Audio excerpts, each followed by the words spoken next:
Start. Chhatrapati शिवरायांची ऐतिहासिक जन्मभूमी आणि ह्या ऐतिहासिक जन्मभूमीमध्ये मागील 3-4 दिवसापासून आपण स्लॉटर हाऊस संदर्भात जे काही बातम्या सोशल नेटवर्किंगला, फेसबुकला, व्हॉट्सअपला, इंस्टाग्रामला वगैरे आणि पत्रकारांच्या माध्यमातून जे काही चालू आहे त्या संदर्भात काही विषय आपल्यापुढे घेऊन येत आहोत.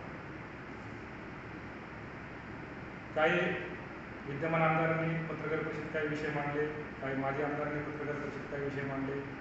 त्या सगळ्या विषयांचा सांगोपांग चर्चा आणि खुलासा आणि कत्तलखान्यासंदर्भात माझी स्वतःची काय भूमिका आहे ते संपूर्ण विषयामध्ये आपण उलगडा करणार आहोत. रमजानचा महिना आहे आणि मी रोजा आहे. एकही शब्द चुकीचा बोलणार नाही आणि कायद्याच्या चौकटीबाहेर कोणताही शब्द वापरणार नाही. 2014ला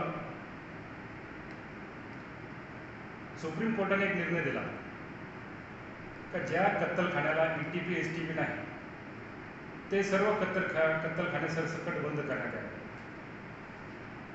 महाराष्ट्र पोल्युशन कंट्रोल बोर्ड हे स्वतः सुप्रीम कोर्टात गेलं होतं आणि तिथून ही ऑर्डर झाली.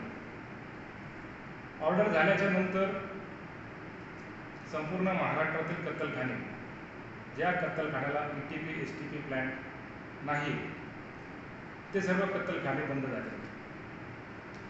जुन्नरचा कत्तलखाना सुद्धा ETP STP नसल्या कारणामुळे बंद झाला. जुन्नर नगरपालिकेचे त्यावेळेस आरोग्याधिकाऱ्यांनी पंचनामे करून सदरचा कत्तलखाना बंद केला.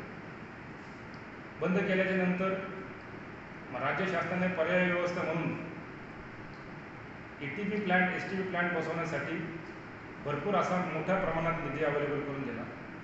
13व्या वित्त आयोगाच्या माध्यमातून, नगरोत्थानमधून तथा पश्चिम घाट विकास योजनेच्या माध्यमातून नगरपालिकेला असे वेगवेगळे हेड्स त्यांनी अवेलेबल करून दिले. अवेलेबल करून देत असताना जुन्नर नगरपालिकेत त्यावेळेला दिनेश दुबे हे नगराध्यक्ष होते आणि पहिला ठराव आम्ही त्यावेळेला कत्तलखान्याला ETP प्लॅन्ट बसवण्यासंदर्भात हा आम्ही तिथे घेतला. तो ठराव घेत असताना त्यावेळेला शिवसेनेची तिथे मेजॉरिटी होती. शिवसेनेचे 9 नगरसेवक होते, राष्ट्रवादी काँग्रेस पक्षाचे 5 नगरसेवक होते, एक काँग्रेसचे होते आणि मनसेचे म्हणजे माझे 2 नगरसेवक होते.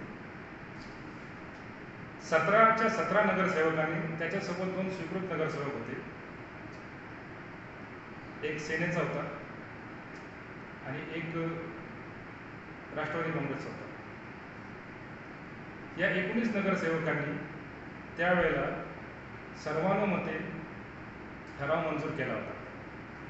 त्याच्यामध्ये आत्ताचे विद्यमान नगराध्यक्ष श्याम पाटे सुद्धा होते, मधुकर पांडुरंग काजळे सुद्धा होते आणि अनिल मेघ सुद्धा होते. या तिघांनी त्यावेळेला कत्तलखान्याला तथा कत्तलखान्याचे ETP प्लॅन्ट बसवण्यासाठी मंजुरी दिली होती. त्याचं हजेरीपत्रक, त्याच्या सर्वानुमतेचे ठराव आपली एक कॉपी त्याची हायकोर्टात सुद्धा आहे आणि एक कॉपी आत्ता आपल्याकडं अवेलेबल सुद्धा आहे आणि नगरपालिकेत सुद्धा हा रेकॉर्ड आहे. आता ETP प्लॅन्ट STP प्लॅन्टचा पहिला ठराव झाल्यानंतर मी अजून एक ह्याच्यामध्ये खुलासा करू इच्छितो का माझ्या ह्या पत्रकार परिषदेचा माझ्या हिंदू बांधवांनी त्याचा चुकीचा गैरसमज करून घेऊ नये. कत्तलखाना म्हणजे असं काय तिकडे काय चुकीच्या पद्धतीने काय कत्तली होणार, काय चुकीचं तिकडे काय होणार असं काही नाही. माझ्या भावना ह्या पहिल्या माझ्या हिंदू बांधवांनी तथा हिंदुत्ववादी संघटनांनी समजून घ्या. मी प्रामाणिकपणे गोवंश हत्याबंदीच्या विरोधात आहे, ही पहिली माझी प्रखर भूमिका. इस्लामचा कायदा असा आहे, कुराणामध्ये असं सांगितलेलं आहे का तुम्ही ज्या मातीत राहता तिथले कायदे तुम्ही मान्य करा. 2015 साली ज्या वेळेला गोवंश हत्याबंदी कायदा लागू झाला तिथून हे सगळं जे आहे इलिगल झालं. आता बीफच्या बद्दल सुद्धा लोकांच्या मनामध्ये गैरसमज आहे. बीफ म्हणजे फक्त गाईचं आणि बैलाचं मटण म्हणजे बीफ, तसं नाही. म्हशीच्या मटणाला सुद्धा बीफ म्हणून संबोधले जाते. आता याच्यामध्ये दुसरा महत्त्वाचा मुद्दा याच्यामध्ये असा आहे का जुन्नरचा जो कत्तलखाना होणार आहे तो कत्तलखाना का 1960 पासून चालू झालेला नाही. जुन्नर नगरपालिकेच्या रेकॉर्डला तो 160 वर्षापासून अद्ययावत अवेलेबल आहे. 160 वर्षा अगोदर जुन्नरच्या मुक्ता फॅमिलीनं 18 गुंठे जागा खरेदी करून तिथं कत्तलखाना बांधून तो कत्तलखाना जुन्नर नगरपालिकेला हँडओव्हर केला आहे. त्याच्या मागचं त्यांचं उद्दिष्ट फार चांगलं होतं. 150 वर्षा अगोदर स्वातंत्र्यपूर्व काळामध्ये मुस्लिम समाजाचं वर्चस्व होतं आणि त्यावेळेला गोवंश हत्याबंदी हा काय गाई बैल कापायचा म्हणजे गाई कापायला जरी म्हणजे ॲक्च्युअल ह्याच्यामध्ये अजून एक खुलासा मी सांगू इच्छितो तुम्हाला का गाई कापण्याच्या संदर्भात सगळ्यात पहिला आदेश जर कोणी दिला असेल तर तो बाबरने दिलेला आहे. बाबरच्या बाबरनामामध्ये त्याची कॉपीसुद्धा मी तुम्हाला देऊ शकतो. याच्यामध्ये स्पष्टपणे नमूद केलेलं आहे का भारतामध्ये आपल्याला काम करायचं आहे, राज्य करायचं आहे, तर इथल्या लोकांच्या भावना आपल्याला समजून घ्यायला पाहिजे. त्याच्यामुळे बाबरनामामध्ये स्पष्टपणे त्यांनी सांगितलेलं आहे का जो कोणी गायीची कत्तल करेल त्याला फाशीची शिक्षा ही पहिल्यांदा बाबरने तरतूद केली शिक्षेची. त्याच्यानंतर स्वातंत्र्याच्या अगोदरचा आपला जो कत्तलखाना आहे त्या कत्तलखान्यामध्ये जैन मंदिरच्या बाजूला खालच्या तिथं मुस्लिम वस्ती असल्या कारणामुळे म्हणजे कुरेशी समाजाची तिथं वस्ती असल्या कारणामुळे तिथं कत्तली ओपनला व्हायच्या, खुल्या मैदानात व्हायच्या. तर त्यांना बघवलं नाही, त्यांना ते वाईट वाटायचं. म्हणून त्यांनी नगरपालिकेची चर्चा केली, 18 गुंठे जागा खरेदी केली आणि तिकडच्या सगळ्या ज्या होणाऱ्या कत्तली मंदिराच्या बाजूच्या कत्तली त्या सगळ्या आत्ताच्या रनिंगच्या ज्या स्लॉटर हाऊस आहेत त्या स्लॉटर हाऊसमध्ये ते कत्तली चालू झाली आणि तिथून तो स्लॉटर हाऊस अस्तित्वात आला. 1960 मध्ये याचं पहिलं रिनोव्हेशन झालं. शिवाजीराव काळे साहेब यांच्या हस्ते त्याचं रिनोव्हेशन झालं. त्यावेळेला सतीश बन्सीलाल मुक्ता हे नगराध्यक्ष होते.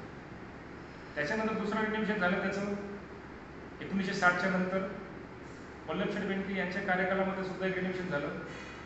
त्याचं तिसरं रिनोव्हेशन 2015-16ला मी ज्यावेळेला नगरपालिकेमध्ये मनसेचा आमदार होतो त्यावेळेला आपण तिसरं रिनोव्हेशन केलं. याच्यामध्ये आमदार कोण? त्यावेळेला आमदार शरददादा होते. परंतु हा निधी आणण्यामध्ये शरददादाचा काही एक वाटा नाही. जुन्नर नगरपालिका ही स्थानिक स्वराज्य संस्था आहे आणि स्थानिक स्वराज्य संस्था ही नगरपालिकेच्या ॲक्टवर चालते आणि महाराष्ट्र शासनाच्या नगरविकास खात्यामार्फत चालते. आम्हाला कोणत्याही आमदार आणि कोणत्याही खासदाराच्या कोणत्याही निधी आणण्यासंदर्भात काहीही त्यांच्या मदतीची गरज लागत नाही. आम्ही थेट आमचे जे वेगवेगळे हेड आहेत 13वी तारीख, 14वी तारीख, 15वी तारीख, दलित उत्तर, दलित वस्ती, सुवर्ण जयंती, वैशिष्ट्यपूर्ण, नगरोत्थान, पश्चिम घाट विकास योजना, अल्पसंख्याक बहुक्षेत्रीय विकास योजना असे आम्हाला अनेक हेड्स आहेत. त्या हेडमध्ये आम्ही मागणी करतो पैशाची.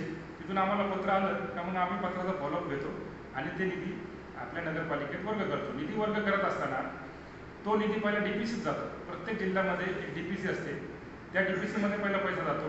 तिथून नगरपालिका प्रशासनाकडे हा पैसा येतो. जिल्ह्याला एक नगरपालिका प्रशासन असतं, DP ऑफिसला म्हणतात, आणि तिथून नगरपालिकेच्या अकाउंटला ते पैसे येतात. ही निधी येण्याची प्रक्रिया आहे. कारण ह्या निधीची प्रक्रिया आपल्याला पुढं जसा हा निधी परत गेला त्याच्यामध्ये सुद्धा आपल्याला ह्याच्यावर चर्चा करायची आहे. तर जरी त्यावेळेला शरददादा आमदार होते तरी तो निधी आणण्यामध्ये शरददादाचा काही एक विषय नव्हता.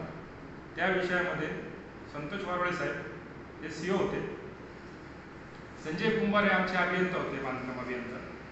लोणावळ्यामध्ये हा प्रकल्प तयार झाला होता. लोणावळ्याचे काही डॉक्युमेंट इथून जुन्नरवरून मी त्यांना घेतलं सोबत, प्रस्ताव तयार केला. प्रस्तावाची कॉपी पहिले आपण दाखल केली तिथं 2014 मे महिन्यामध्ये, एप्रिलमध्ये आपण दाखल केली पहिली प्रस्तावाची कॉपी. त्याच्यानंतर आपल्याला मंजुरी भेटली 2015च्या शेवटी. पश्चिम घाट विकासतर्फे आपल्याला पत्र आलं आणि आपल्याला पैशाच्या मंजुरीचं पत्र मिळालं. पण एक मिनिट थांबवतो. शरददादा सोनवणे आमदार असताना किती रुपयाचा निधी आला, तो कोणत्या कामाला वापरला? शरददादा सोमने जरी आमदार होते तरी त्यांचा निधी आणण्यामध्ये काही एक वाटा नाही. तो विषय काढला ते आमदार असतात त्या कालावधीमध्ये 75 लक्ष रुपये आपल्याला त्यावेळेला मंजूर झाले होते. त्याच्यापैकी 56 लक्ष रुपये आपल्याला नगरपालिकेत प्राप्त झाले होते त्यावेळेला आणि सगळी ह्या आपल्या रेकॉर्डला नोंद आहे. आणि त्यानंतर आपण त्याचं टेंडरिंग केलं, काम करून घेतलं आणि काम झाल्याच्या नंतर मग तिथं त्याला विरोध व्हायला चालू झाला. हा निधी आलता ते शरददादांना माहिती आहे का? निधी आला होता त्यावेळेला शरददादांना माहिती असेल. म्हणजे कत्तलखान्यासंदर्भात त्यावेळेला मी एक कार्यक्रम घेतला होता. नाही, कारण काल त्यांनी स्पष्ट शब्दात सांगितलं त्यांच्या कार्यकाळात कत्तलखान्याला कोणताही निधी आलेला नाही. मी त्या निधीची त्यांच्याशी चर्चा केली नाही. मी त्यावेळेला जाहीरपणे कार्यक्रम घेतला होता. मी त्याचं उद्घाटन केलं होतं.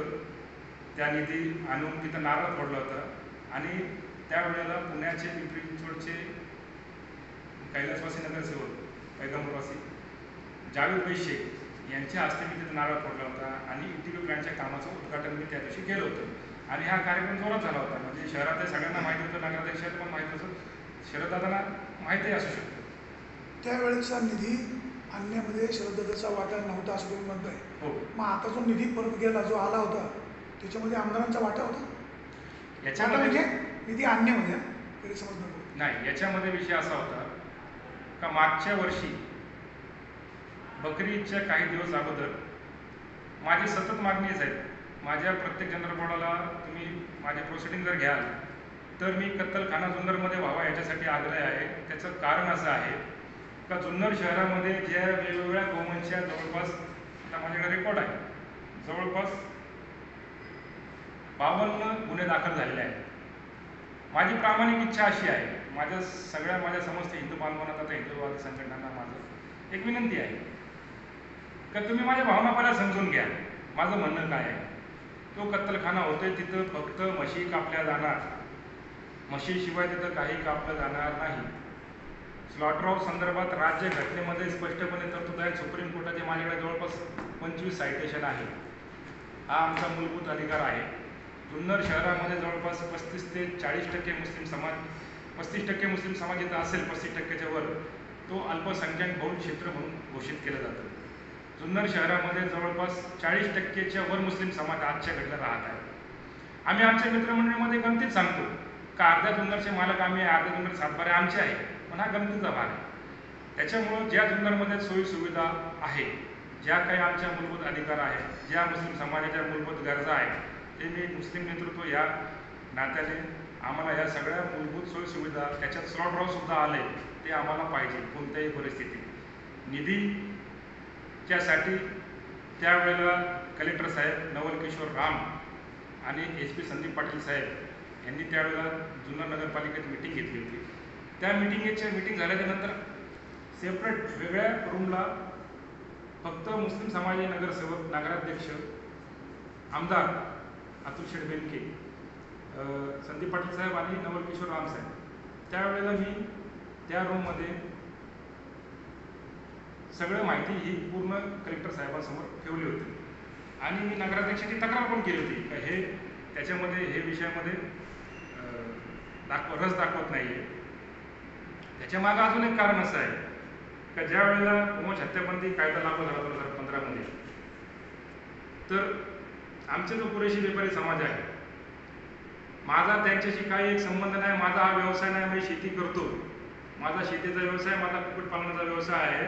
केवळ मी लोकप्रतिनिधी आणि मुस्लिम समाजाचं नेतृत्व करत असल्या कारणामुळं मी या गोष्टींमध्ये पहिल्यापासूनच लीड घेत आहे, पुढेही घेत राहणार आणि कत्तलखाना आहे तिथं आपण करणार आहे. माझी भूमिका अशी आहे, मी कलेक्टर साहेबांच्या समोर सांगितलं का आपण तिथं कत्तलखाना करत आहे, गोवंश हत्याबंदी कायदा लागू झालेला आहे, तो कायदा आपल्याला मान्य करणं आपलं कर्तव्य आहे. तिथं म्हशी कापल्या जाणार, तिथं CCTV असणार, त्या CCTVचा DVR जुन्नर नगरपालिकेत असणार. जुन्नर नगरपालिकेमध्ये आपण तिथं काय कापतोय, काय नाही कापत ते सगळं दिसणार नगरपालिकेमार्फत. त्याच्यासोबत पोलीस प्रशासन त्या कत्तलखान्यासमोर असणार, पशुवैद्यकीय अधिकारी तिथं असणार, नगरपालिका प्रशासनाची माणसं तिथं असणार. एवढ्या सगळ्या लोकांच्या समोर या ज्यावेळेला कत्तली होणार, 50 म्हशीची आपल्याला परवानगी आहे. तर एवढ्या सगळ्या लोकांच्या समोर आपण कसं काय चुकीचं गोवंश करणार, तिकडे गोवंश हत्या करणार आपण? एकदम क्लिअर कट आहे. आत्ता हे आपण गुन्हे बघितले तर घराघरामध्ये कत्तली होत होते, घराघरातून रक्त चाललं होतं, गटारीमधून ड्रेनेजमधून रक्त चाललं होतं. कोणी त्याला नियंत्रित करू शकलं? माझं म्हणणं असं आहे का हे लिगल पद्धतीनं, वाईट पद्धतीनं, ऑथोराइज्ड पद्धतीनं आपण हे करतोय. ह्याला सगळ्यांनी, सगळ्या समाजाच्या लोकांनी याला मान्यता द्यावी, कारण ही मूलभूत गरज आहे. आणि इथं आपण चांगलंच काम करतोय. म्हशी आणि टोंगे याच्यामध्ये कापणार आहे, गाई बैलाचा काही संबंध येत नाही. त्याच्यामुळं सगळ्या लोकांनी याला मला उलट साथ द्यायला पाहिजे का बा हे चांगलं काम करतोय, तुम्ही चांगल्या पद्धतीने करा. याच्यामध्ये राजकारण करून निधी आणला काय, निधी पाठवला काय, दोन्ही आजी माझे जे जे करताय ते चुकीचं काम चाललंय. याच्यामध्ये आपण जर इलिगल करत असू तर आम्ही तुमचे गुन्हेगार आहोत. तर आपण कायद्याच्या चौकटीत राहून राज्य घटनेच्या आदेशानुसार, आपल्या नगरपालिकेच्या आदेशानुसार, महाराष्ट्र शासनाच्या आदेशानुसार आता मुंबई महानगरपालिका शिवसेनेच्या ताब्यात. आता माझ्या मोबाईलला तुम्हाला पाठवतो मी 418 कोटी रुपयाचं निधी हा स्लॉटर हाऊस बांधण्यासाठी देण्यात आलेला आहे. 418 कोटी रुपये याचं टेंडर झालेलं आहे 2019. काय शिवाजी महाराजांचा जन्म कुठे झालेला नाही. इथे प्रश्न असा आहे की लोकांच्या भावना अशा आहेत किंवा जुन्नरमध्ये असू नये अशा त्यांच्या भावना आहेत. उद्या त्यांच्या भावना आहेत. आता मी काही लोकांचे बाईट पण बघितले त्याच्यामध्ये. तर काही लोक म्हणत होते जुन्नर शहरातच नको, तालुक्यातच नको. म्हणजे आता महाराष्ट्र शाहू फुले आंबेडकरांचा महाराष्ट्र आहे. उद्या तुम्ही म्हणणार का महाराष्ट्रातच नको कत्तलखाना? ही घटना बाह्य मागणी आहे. त्यांच्यावर आपण कायदेशीर ज्या कोणी सांगितलेलं आहे जर आपण कायदेशीर तपासणी करू, त्यांच्यावर पण गुन्हे दाखल करण्याची शक्यता असेल तर दाखलही करू त्याच्यामध्ये. परंतु उद्या हे सांगणार का जुन्नर शहरामध्ये शिवजन्मभूमीमध्ये पुरेशी कसाबी समाज राहायला नको, त्यांना हद्दपार करा. परवा सांगतील का इथे जुन्नर तालुक्यात मुसलमानच नको, त्यांना हद्दपार करा. ही काही मागणी झाली का? सभी का खून है शामिल यहाँ के मिट्टी में, किसी के बाप का हिंदुस्तान थोडी आहे. आमचं रक्त आहे या मातीमध्ये. आमचे आजोबा पंजोबा, खापर पंजोबा या मातीमध्ये दफन आहे. त्याच्यामुळे आमचा अधिकार या मातीवर आहे. तेवढा त्यांचा जेवढा या मातीवर अधिकार आहे त्याच्यापेक्षा जास्त किंवा आमचा अधिकार या मातीवरती आहे. तुम्ही स्वतःला मुस्लिमांचे इतके कट्टर नेतृत्व मानता, केव्हा तुम्ही आज आहात आणि या स्लॉटर हाऊसचे तुम्ही पहिल्यापासून पाठपुरावा करत देखील आहात. मग गेले 3-4 दिवसामध्ये 1 कोटी 10 लाखाचा निधी येतो काय आणि तो परत जातो काय? दरम्यानच्या काळात तुम्ही शांत का होते? पहिल्यांदा माझी एक सवय अशी आहे का खिशात पैसेच आले नाही तर मी कसं सांगू की पैसे आले. मी जशी प्रोसिजर सांगितली का मंत्रालयातून पैसे DPCला वर्ग होतात, DPCकडून नगरपालिका प्रशासनाकडे वर्ग होतात, नगरपालिका प्रशासनाकडून ते नगरपालिकेत वर्ग होतात, तसा काही प्रकार झाला नाही. मला एवढं समजलं फक्त व्हॉट्सअप फेसबुकद्वारे. त्याला मी आग्रह होतो, मी विद्यमान आमदारांना सुद्धा जाऊन भेटलो होतो आणि कलेक्टर साहेबांच्या सुद्धा समोर मी ह्या सगळ्या भावना मांडल्या होत्या. त्यावेळेला SP संदीप पाटील साहेब आणि कलेक्टर साहेब यांनी स्वतः लेडी घेऊन सांगितलं तुम्ही पत्र द्या आणि पत्र देऊन आपण त्याचा पाठपुरावा करूया आणि तुम्हाला ते निधी आम्ही महाराष्ट्र शासनाकडून अवेलेबल करून देऊया. हे मी त्यावेळेला आमदारांना पण सांगितलं होतं आणि त्यांनी त्यांच्या पद्धतीने प्रयत्न केले. कलेक्टर साहेबांकडे आमचे 5 नगरसेवकांची मागणी. दुसरा विषय असा याच्यामध्ये का नगराध्यक्ष, आता याच्यामध्ये एक सेक्शन आहे का नगराध्यक्ष जे आहे ते मग तुम्ही विषयपत्रिका, आता विषयपत्रिकेनुसार आम्ही त्यांचा रिस्पेक्ट केला. त्यांना बाबा प्रथम नागरिक आहे, त्यांना कुठं कायद्याच्या कचाट्यातून घ्यायचं नाही, कायद्याच्या चौकटीतून घ्यायचं नाही.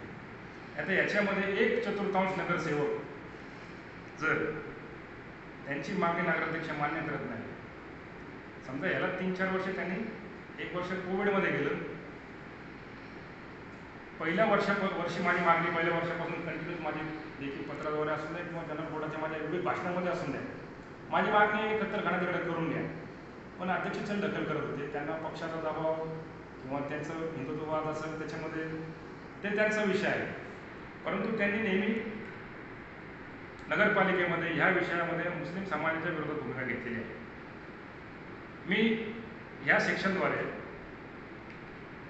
सेक्शन 81 मधल्या 2 आणि 3 नुसार 1/4 नगरसेवक, समजा आता 18 नगरसेवक आहे, त्याच्यातले एक कमी आहे, समजा 17 नगरसेवकांमधला 1/4 म्हणजे 4.25 होतात. अपूर्णांक धरत नाही. 4 नगरसेवकांच्या सहीने कलेक्टरला जर आपण पत्र दिलं, नगराध्यक्षाने जर ती मीटिंग लावली नाही तर कलेक्टरकडे पत्र दिल्यानंतर कलेक्टर ती मीटिंग लावतो आणि कलेक्टर स्वतः अध्यक्ष असतो त्या मीटिंगचा. कलेक्टर जर नाही आले तर प्रांत असतो, प्रांत नाही आला तर तहसीलदार हा त्यांचा प्रतिनिधी असतो. परंतु ते अशा पद्धतीनं आम्ही तसंच करू शकलो असतो. परंतु आम्ही काय म्हटलं की चला आपले प्रथम नागरिक आहे, त्यांचं रिस्पेक्ट आहे, त्यांना आपल्याला असं खिंडीत गाठायचं नाही. पण त्यांनी सतत मुस्लिम समाजाच्या विरोधात भूमिका घेतलेली आहे. आम्ही जरी त्यांचा रिस्पेक्ट केला असला तरी याच्यामध्ये मला अजून एक सांगायचं आहे का जो हा निधी परत गेला, जुन्नर मध्ये ज्यावेळेला माझी मागची टर्म होती त्यावेळेला भाई कोतवाल चौक या ठिकाणी एक हॉल बनत होता. जवळपास 5 गुंठ्याचा तो हॉल होता. अनिल भाई नगराध्यक्ष असताना त्यांनी दिनेश दुबे, मी आणि खोबे साहेबांनी ह्याचा पाठपुरावा केला होता आणि जवळपास 1 कोटी रुपये आम्ही ते आणले होते. कोणत्याही आमदार खासदारांना सांगितलं, आम्ही स्वतः तिकडे गेलो, तिकडे जाऊन प्रस्ताव दिला आणि ते मंजूर करून पैसे आणले. सगळं झालं, वर्क ऑर्डर दिली. वर्क ऑर्डर दिल्याच्या नंतर तिकडच्या लोकांनी विरोध केला. आम्ही त्याची बैठक घेतली. वाणी साहेब जबाबदारीने सांगतो, मी त्या बैठकीत होतो. त्या बैठकीतले शब्द तुम्हाला सांगतो का, हा हॉल जो होतोय हा मुसलमानांसाठी होतोय, ह्या हॉलचा वापर मुसलमान करणार आहे, त्याच्यामुळं आम्ही हा हॉल होऊ देणार नाही.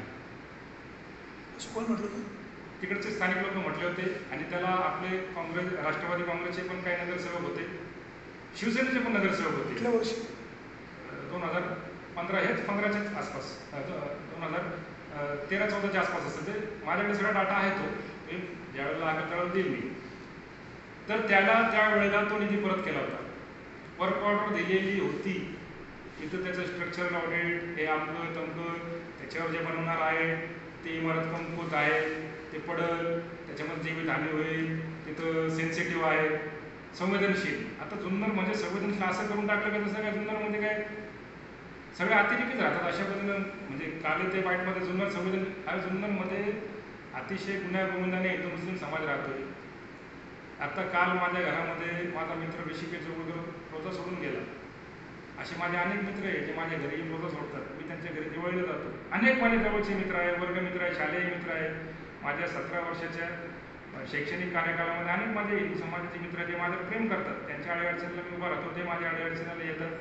त्याच्यामुळे हे संवेदनशील म्हणते कोण, आणि जे संवेदनशील म्हणते ना, पोलीस प्रशासनाने त्यांची दखल घ्यावी. हे संवेदनशील म्हणलं जात आहे जाणून बुजून. उद्याच्या डिसेंबरच्या निवडणुका येत आहे. या निवडणुकांमध्ये यांच्याकडे हातामध्ये काही नाही आहे. त्याच्यामुळे ह्या निवडणुकांच्या अगोदर काहीतरी चुकीचं काम करणार आहे ते, आणि चुकीचं काम करून गावामध्ये अशांतता निर्माण करून यांना निवडणुका लढवल्या असं मला वाटत आहे. शरददादा म्हणाले, माझ्या 5 वर्षाच्या काळामध्ये हिंदू मुस्लिम एकही दंगल झाली नाही. 100% ती खरी गोष्ट आहे. कारण दादा कधी हिंदू मुस्लिम या भानगडीत कधी पडले नाही. दादा त्यावेळेला मनसेमध्ये होते. आता तो 1,10,00,000 खासदार निधी मंजूर झाला होता मंत्रालय लेवलवर, परंतु तो मात्र आता पुन्हा गेलेला आहे दुसऱ्या विकास कामांकडे. त्याविषयी तुम्ही कसं पाहता? नाही, पहिला हे बोलतो आणि नंतर ते ह्या दिनचं बोलतो मी. तर दादांच्या कार्यकालामध्ये दंगल जर 100% झाली नाही. आणि मी त्याला साक्षी, दादांच्या पूर्ण कार्यकालामध्ये दादांच्या प्रत्येक घडामोडीमध्ये, दादाच्या जडणघडणीमध्ये, दादा ज्यावेळेस जुन्नर तालुक्यात आल्यानंतर जुन्नर शहरामध्ये दादांचा मुस्लिम समाजाचा पहिला मित्र जमीर काका दादांच्या सोबत राहिलेला. 2014मध्ये दादाच्या सोबत पूर्ण मुस्लिम समाज उभा केला. गावागावात गेलो मी प्रचारासाठी. गावागावात जाऊन दादांसाठी मुस्लिम समाजाला मशिदीमध्ये जमा करून, दादा कसं चांगलं आहे, दादाला आपल्याला मतदान का करायचं आहे, दादाला आपल्याला निवडून आणायचं आहे, संपूर्ण मुस्लिम समाजाची ताकद आपण दादाच्या मागे उभी केली 2014च्या निवडणुकांमध्ये. आणि दादाला प्रचंड बहुमताने आपण तिकडे निवडून आणलं होतं. आणि दादांचे विचार अतिशय चांगले, हिंदू मुस्लिमच्या अँगलने तो त्याच्यामध्ये नाही. परंतु दादा त्यावेळेला मनसेमध्ये होते आणि दादा आत्ता शिवसेनेमध्ये आहे. काल दादा बोलले, दादा कदाचित विसरले असतील, 2013च्या दंगलीमध्ये त्यावेळेचे विद्यमान खासदार आणि त्यावेळेचे विद्यमान शिवसेनेचे म्हणजे जुने जाणते संस्थापकांपैकी एक गजानन कीर्तीकर, विजयबापू शिवतारे हे जुन्नरला येऊन जुन्नर कोर्टामध्ये जुन्नर शहरामध्ये दंगलीच्या दुसऱ्या दिवशी कर्फ्यू असताना हे सगळं बंद असताना जुन्नर शहरामध्ये आले, चुकीच्या पद्धतीने भाषणं केली, चुकीच्या पद्धतीने पत्रकार परिषद घेतली आणि फक्त हिंदू समाजाच्या लोकांची गाठभेट घेतली आणि जखमीची विचारपूस केली, निघून गेली. मी त्यावेळेला फोन करून त्यांना विचारलं, बाबा तुम्ही लोकप्रतिनिधी आहात, तुम्ही जसं हिंदू समाजामध्ये गेले त्यांचं दुःख काय विचारायला त्या पद्धतीनं तुम्ही मुस्लिम समाजामध्ये पण जायला पाहिजे होतं. परंतु त्यांनी माझ्या त्या काही प्रश्नाचं उत्तर दिलं नाही. मी दंगलीच्या नंतर त्यांना फोन केला होता आणि त्याच्यानंतर त्यांनी ज्या पत्रकार परिषदेमध्ये माझ्या नावाचा उल्लेख केला होता, तर त्या संदर्भात त्यावेळेला चिथावणीवर भाषण केल्यानंतर अजून वातावरण तप्त केलं होतं. त्याच्यामध्ये आपण त्यांच्यावरती आपण नुकसानीचा 495 501चा गुन्हा दाखल केला या तिघांवरती. कोणती?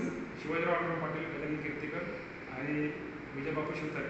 म्हणजे आता शरददादाचे जे नेते आहेत, जरी दंगल झाली नसली तरी ते त्यावेळेला दंगलीच्या कार्यकालामध्ये जुन्नर शहर अशांत करण्यासाठी येऊन ते गेले होते. कदाचित दादाला त्यांचा विसर झाला असेल, परंतु मी ह्या दादा अतिशय चांगले आहेत, परंतु दादांच्या नेत्यांनी हे कृत्य केले हे मी त्यांच्या लक्षात आणलं. प्लस दादांचे जे काही कार्यकर्ते ते माझे चांगले मित्र आहेत. ते 2 दिवसापासून जे फेसबुकला हिंदू जिंकला, हिंदूचा विजय झाला, आमचं हे मला कुठेतरी जिवारी लागते. आम्ही एकसोबत खाल्ले पिल्ले, जेवण केले, एकसोबत राहिलेले आहे. हे असं का करत आहे मला समजत नाही. हा विषय हिंदू मुस्लिम विषय का करत आहे?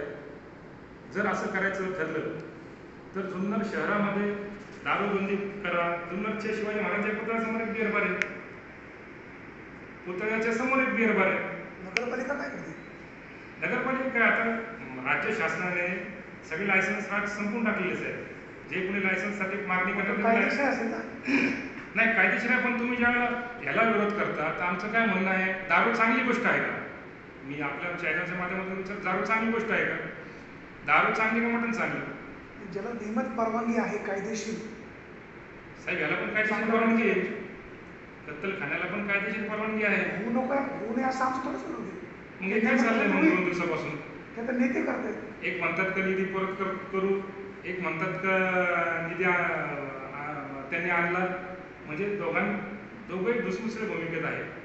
दोघंही त्यांना नेमकं करायचं काय हे सांगत नाही. परंतु ज्या पद्धतीनं इथं विरोध झाला फेसबुक व्हॉट्सअपला, 100% मुस्लिम समाज हा दुखावला गेलेला आहे ह्या कृत्यामुळं. आणि येणाऱ्या जुन्नर नगरपालिका असून द्या किंवा उद्याची आमदारकीची निवडणूक असून द्या, मुस्लिम समाज जवळपास 40,000 या तालुक्यात आहे. जसं दादाच्या मागं मुस्लिम समाज उभा होता 2014, दादाला भरपूर मतांनी निवडून दिलं होतं. तर ह्या वेळेला दादा शिवसेनेत गेल्यानंतर मी सुद्धा दादाच्या सोबत शिवसेनेत गेलो होतो. अधिकृत प्रवेश नाही केला, परंतु दादांच्या सोबत होतो मी. आता कुठल्या पक्ष बोलतो ना साहेब. तर दादांच्या सोबत मी पार ते तुमच्या शिवसेना भवनच्या खाली उभा होतो. दादांचा प्रवेश झाला, दादांचं आमदारकीला कामही केलं मी शिवसेनेचं. आणि त्यावेळेला माझी वाईट आहे का मी छातीवर दगड ठेवून पहिल्यांदा शिवसेनेचं धनुष्यबाण दाबते. आणि त्याच संध्याकाळी बोलवतो का जुन्नर शहरामध्ये तथा तालुक्यामध्ये आपण मागे राहणार आहोत.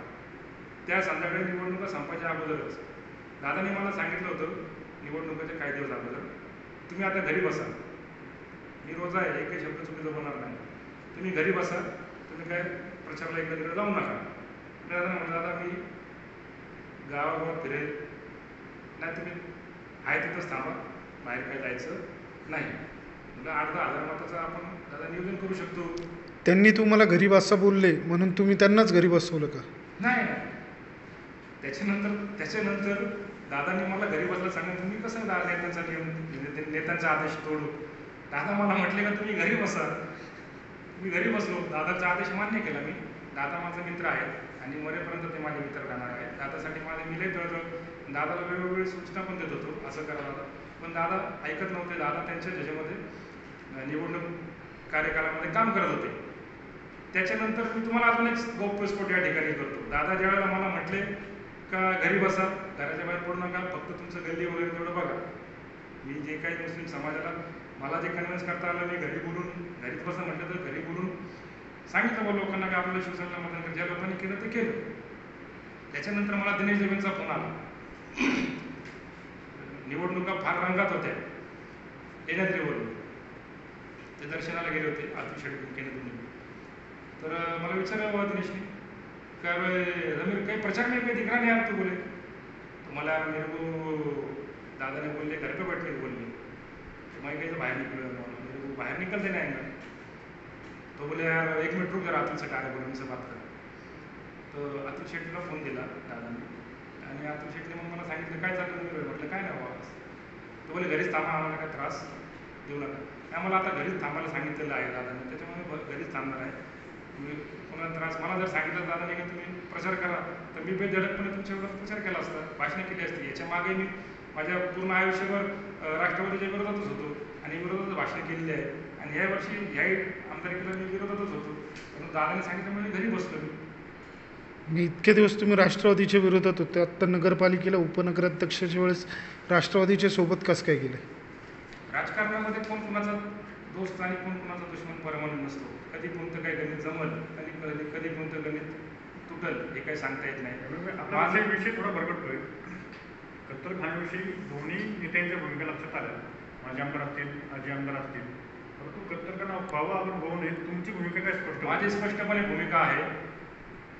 आता मला सांगितलं का बाबा काही पोस्ट फिरते का मी सांगितलं होतं कत्तलखाना नाही झालं तरी काय अडचण नाही. मी असं काय बोललो नाही बोलणार पण नाही. कारण ह्या संपूर्ण प्रक्रियेला सुरुवातीपासून माझं म्हणणं असं आहे का तिथं लिगल पद्धतीनं कायद्याच्या चौकटीत लोकांच्या भावना न दुखवता चांगल्या पद्धतीनं पोलीस प्रशासनाच्या देखरेखीखाली नगरपालिका प्रशासनाच्या देखरेखीखाली पशुवैद्यक अधिकाऱ्यांच्या देखरेखीखाली या कत्तली व्हाव्या आणि चांगल्या पद्धतीनं तिथं आधुनिक कत्तलखाना व्हावा. तिथं दुर्गंधी पसरणार नाही, गटारीतून रक्त जाणार नाही, लोकांच्या आरोग्याला अडचणी होणार नाही, आजूबाजूला होणाऱ्या इलिगल कत्तली थांबणार आहेत. ही माझी प्रामाणिक भूमिका आहे आणि मी ह्या भूमिकेवर ठाम आहे. कुणी जरी काही सांगितलं तरी मी कत्तलखान्यासाठी आग्रही होतो, आग्रही आहे आणि आग्रही राहणार. हा कत्तलखाना जिथं आहे तिथंच किंवा जर प्रशासनाने मला पर्यायी जागा दिली तर तिथं मी हायकोर्टात ॲपियर आहे. कुणी विद्यमान असून द्या किंवा आजी माझी असून द्या, कुणीही असून द्या, खासदार असून द्या, मंत्री असून द्या, कुणीही काहीही विरोध केला तरी मी कत्तलखाना 100% कायदेशीररित्या लिगल पद्धतीनं बांधणार म्हणजे बांधणारच. 2015-16ला कत्तलखान्याच्या दुरुस्तीसाठी निधी आला. तुम्ही असं म्हणाले हा निधी आणण्यामध्ये शरददादांचा काळी मात्र संबंध नाही. तुम्ही असंही म्हणाले की असा निधी आणण्यासाठी आमदार खासदारांची गरज नाही. यावर्षी जो निधी आला हा निधी नेमका कोणी आणला? नाही, याच्यामध्ये असं आहे का जर विद्यमान आमदार विद्यमान खासदार त्यांच्या प्रयत्नाने जर अतिरिक्त निधी काही आम्हाला देत असतील नगरपालिकेला किंवा इथं दुसऱ्या काही कामासाठी तर ते आम्ही ठराव करून देतो. आणि आम्ही मागच्या मिटिंगला ठराव करून दिलं होतं. त्याच्यामध्ये ज्यावेळेला काल विद्यमान आमदारांनी पत्र सांगितलं नगराध्यक्षांचं, त्या पत्रानंतर आमची नगर बोर्डाची मिटिंग झाली. त्या मिटिंगमध्ये सुद्धा आम्ही या सगळ्या कामांना मंजुरी दिली आणि ते 5 कोटी रुपये आम्हाला मिळावे म्हणून अशी आम्ही मागणी केली त्यांच्याकडे. आणि त्या मागणीनुसार मग त्यांनी राज्य शासनाकडे मागणी केली. ह्याच्या अगोदर पण 10 कोटी रुपये जुन्नरमध्ये आले होते. ते 10 कोटी रुपये त्यांनी PWDला वर्ग केले असं सुद्धा काल म्हणाले. माजी आमदार सोनवणे असं म्हणाले अशा प्रकारचा नगरपालिकेने कोणताही ठराव केलेला नाही. माझी माहिती अशी आहे की जनरल बॉडीने तुमच्या अर्थसंकल्पामध्ये 1 लाखाची तरतूद केली, स्थायी समितीमध्ये 10 लाखाची तरतूद केली आणि मग समजायचं नाही की कत्तलखान्याची मंजुरी बजेटमधली नगराध्यक्ष कोण आहे? शामराव पांडे, शिवसेनेचे. स्टँडिंग कोणाच्या ताब्यात आहे? शिवसेनेचे. 1.25 वर्ष म्हणजे पहिले 2 बजेट अनिल मेहर यांनी मांडले म्हणजे शिवसेनेने मांडले. हे 5 वर्षाचे बजेट 7 वर्षाचे म्हणजे या 10 वर्षाच्या मागच्या कार्यकालामध्ये 7 वर्षाचे बजेट हे शिवसेनेने मांडले. या प्रत्येक बजेटमध्ये कत्तलखान्याची तरतूद आहे. जर यांच्यामध्ये दम असताना यांच्यात धमक असते ना तर यांनी ती तरतूद रद्द करायला पाहिजे होती ना. कत्तलखाना आम्हाला नाहीच पाहिजे, नाही तर बजेटमध्ये उडून टाकायचा होतो, हेडच काढून टाकायचा होता. असं खोटं का बोलतो? मंजुरी आहे त्यांची. कत्तलखान्याच्या निधीला त्यांची मंजुरी आहे, स्टँडिंगला पण मंजुरी आहे आणि जनरल बोर्डला पण मंजुरी आहे. बजेटमध्ये तरतूद आहे कत्तलखान्यासाठी. आता हा संशोधनाचा विषय आहे, ते तसं का बोलतंय? 10 कोटी रुपये सुद्धा ज्यावेळेला आमदारांनी इथं जुन्नर नगरपालिका दिले ते PWDला वर्ग केले. त्याच्यामध्ये पण काय गॉटमेंट झाला की काय विषय होता काय आर्थिक विषय असण्याची पण दाट शक्यता आहे, नाकारू शक्यता आहे. संशोधनाचा विषय आहे, मी काही कोणावर आरोप करत नाही. यांचा आणि त्यांचा काय मला त्याच्यात काय द्यायचं नाही. परंतु हा निधी 100% PWD वर्ग करा. जुन्नर शहरामध्ये कत्तलखाना व्हावा किंवा याला विरोध आहे अशा प्रकारची स्पष्ट भूमिका काल माजी आमदार शरद सोनवणे यांनी मांडली नाही. तुम्ही यांच्या भूमिकेकडे कसं पाहता?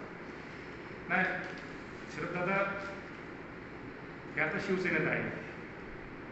शिवसेना जरी उघड विरोध करत नसली या विषयाला, तर परंतु त्यांचा बाकी हिंदुत्ववादी संघटनांना त्यांचा पाठिंबा दिसून येतो असं मला वाटतं.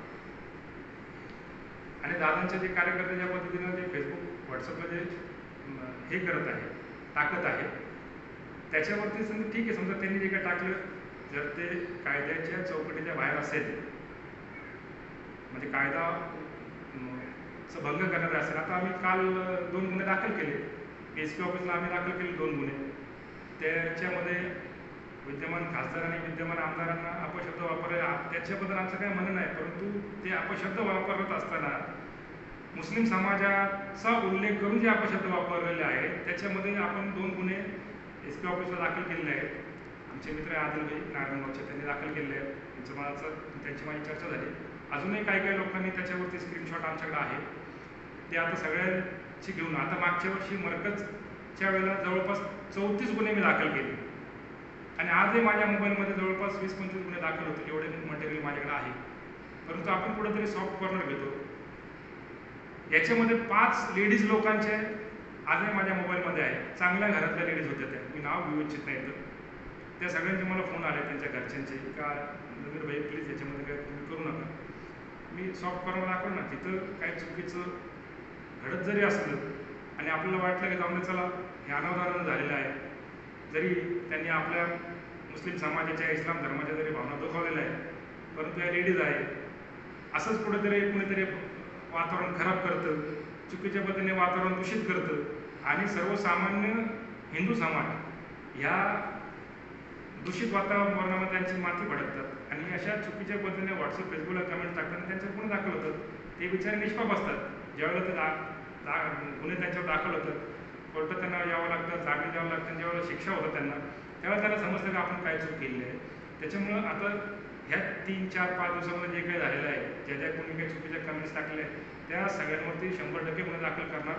ते अतुल शेठ बेनके करो त्यांच्या पद्धतीने त्यांना काय किंवा अमोल बोले करू अथवा नाही करू, परंतु मी ज्या वेळेला मुस्लिम समाजावरती कुणी आक्षेपार्ह काय बोलल तर 100% मी त्यांच्यावर गुन्हे दाखल करणार.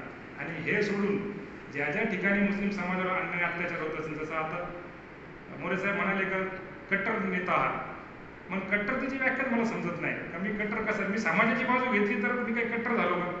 मुस्लिम समाज, मला एक म्हणणं आहे का मराठा समाजाच्या माणसाने मराठा समाजाची बाजू 100% घ्यावी, का घेऊ नये, घ्यायलाच पाहिजे. माळी समाजाच्या माणसाने माळी समाजाची बाजू घ्यावी, का घेऊ नये, घ्यायलाच पाहिजे. दलित समाजाने आदिवासी समाजाची बाजू त्या नेत्यांनी घ्यायलाच पाहिजे. त्याच्यामुळे ते कट्टर होत नाही. पण जमीर कागदी ज्या वेळेला मुस्लिम समाजाची बाजू घेतो तर तो कसं काय जातीवादी होतो आणि कट्टर, ते मला अजूनपर्यंत ते मला काही त्यांनी समजलं नाही. तुम्ही माझ्यापेक्षा श्रेष्ठ आहात, तुम्हीच मला एकदा तरी समजून सांगा का बाबा कसं काय हा जातीवाद आहे. जातीवादी नाही, पण तुमच्या भूमिका ज्या असतात समाजाविषयी ज्या रोखोक असतात त्या अंदाजात तुम्हाला आम्ही कट्टर म्हणतो. मी मरेपर्यंत माझ्या या भूमिका ठेवणार आहे. ज्या वेळेला तुम्ही मला गाडाल मातीत त्या दिवशी माझ्या या भूमिका समाप्त होणार आहे. तोपर्यंत मी मुस्लिम समाज किंवा इस्लाम धर्माबद्दल जे कोणी चुकीचं काही करेल त्याचे गुन्हे दाखल. आत्ता तरी अनौपचारिक आहे, पुढच्या वर्षी मी अधिकृत वकील होते, माझी LLB ची डिग्री येते, माझं पुढच्या वर्षी सनद येणार आहे माझी, त्यावेळेला मी कोर्ट घालून यांच्यावर गुन्हे दाखल करणार आणि याच्यापेक्षा चौपट गतीने मी जोरात काम करणार. जमीरजी, तुम्ही जे मगाशी म्हणाला की निधी आला, निधी परत गेला, जुन्नर नगरपालिकेवर शिवसेनेची सत्ता आहे. शरददादा सोनवणे म्हणाले शिवसेनेचा नगरपालिकेचा हा निधी परत जाण्यात किंवा कत्तलखाना होण्यामध्ये काडी मात्र संबंध नाही. नगरपालिका एकीकडं या कामासाठी निधी मिळावा म्हणून ठराव करते, दुसरीकडे त्यांचे नेते म्हणतात आमचा संबंध नाही. जनतेने काय सांगायचं? नाही, त्याचा कसा संबंध आहेच ना. जुन्नर नगरपालिकेच्या प्रत्येक कामकाजामध्ये जेवढे काही आम्ही विद्यमान नगरसेवक नगराध्यक्ष आहे त्यांचा सक्रिय सहभाग असतोच. प्रत्येक विषयावरती तिथे चर्चा होते, प्रत्येक विषयावरती आम्ही आक्षेप बजेटमध्ये तरतूद होते त्यामध्ये काही संबंध नाही नाही नाही असं काय संबंध नाही. संबंध 100% आहे. बजेटच्या बजेटमध्ये मंजुरी आहे. तरतूद आहे ना 100% आहे. नगरसेवकात. हो. नाही तर आमचं म्हणणं होतं नाही नाही नाही कत्तलखान्याची तरतूद नाही. कत्तलखान्याच्या तरतुदीला शिवसेनेसकट सगळ्यांचं त्याला पाठिंबा आहे. मी तेच म्हणतो ना, तुम्ही ते बजेटमधून काढून टाका ना आणि बजेट मंजूर करून आणून दाखवा. तुमच्यात हिंमत असेल, तुमच्यात धमक असेल ना, तर बजेटमधून तो हेड काढून दाखवा आणि मंजूर करून आणून दाखवा. आणि मंजुरी केली निधी 1,10 लाखाचा निधी मंजूर झालेला निधी परत गेला किंवा दुसऱ्या कामांकडे वळवला. या सगळ्याकडे मुस्लिम समाज कशा पद्धतीने पाहतो? युवकांमध्ये आता काय चर्चा काय चर्चा आहे? नाही, प्रचंड नाराजगी आहे मुस्लिम समाजामध्ये. मी जवळपास काल रात्री आम्ही अनेक फोन झाले, आमच्या बैठकी पण झाल्या. याच्यामध्ये भविष्यात आपल्याला काय करायचं आहे, तर आता सगळ्यांना मी सांगितलं आहे की बाबा आता कोविडचा प्रॉब्लेम चालू आहे, रमजान तोंडावरती आहे, आपल्याला चांगलं शांततेत आणि चांगल्या पद्धतीनं याच्यात सुवर्ण मध्य काढून आपल्याला हे काम करायचं आहे. कत्तलखाना कुणीही कितीही मोठा आणि कितीही भारी कितीही दिग्गज असून द्या, त्यांनी काहीही वल्गना करून द्या, हा कत्तलखाना कायदेशीररित्या मी तिकडं बनवणारच, हे माझं ठाम मत आहे. मी या संदर्भात म्हशी कापल्या संदर्भात आमचे मित्र आहेत चेतनजी, यांच्यासोबत तुमचे ते शंकर महाराज कोण जे गोरक्षक आहे शिवशंकर स्वामी, कोणतरी शिवशंकर स्वामी, मी त्यांनाही म्हटलं, तुम्हाला सांगितलं त्यांच्याशी बोला, आपलं हे चांगलं काम करायचं आहे, आपली भूमिका चांगली आहे. तुमच्याशी आपली चर्चा झाली होती चेतनजी, बाबा हा उपक्रम चांगला आहे, याच्यामध्ये आपण त्यांच्याशी चर्चा करूया, कोणत्याही गोवंशला हात लावणार नाही. तुमची प्रामाणिक भूमिका गोरक्षकाचीच आहे ना, आणि माझी पण तीच भूमिका आहे. फक्त एवढं आहे की ते संघटनेच्या मार्फत करतात आणि मी नगरपालिकेच्या मार्फत काम करतो. माझी भूमिका आहे कोणत्याही प्रकारे तिथं गोवंश हत्या होऊ नये, तिथंच काय जुन्नर शहरामध्ये बनवू नये, माझी प्रामाणिक भूमिका आहे. ते उद्या जर बसायला आले आपल्यासोबत चर्चेला बैठकीला, त्यांच्या मनात काही शंका कुशंका असेल आपण ते दूर करूया. नगरपालिका प्रशासनाच्या माध्यमातून आपण हे करतोय, पोलीस प्रशासनाच्या समोर करणार आहे, चुकीचं काही काम याच्यात आपण करणार नाही. फार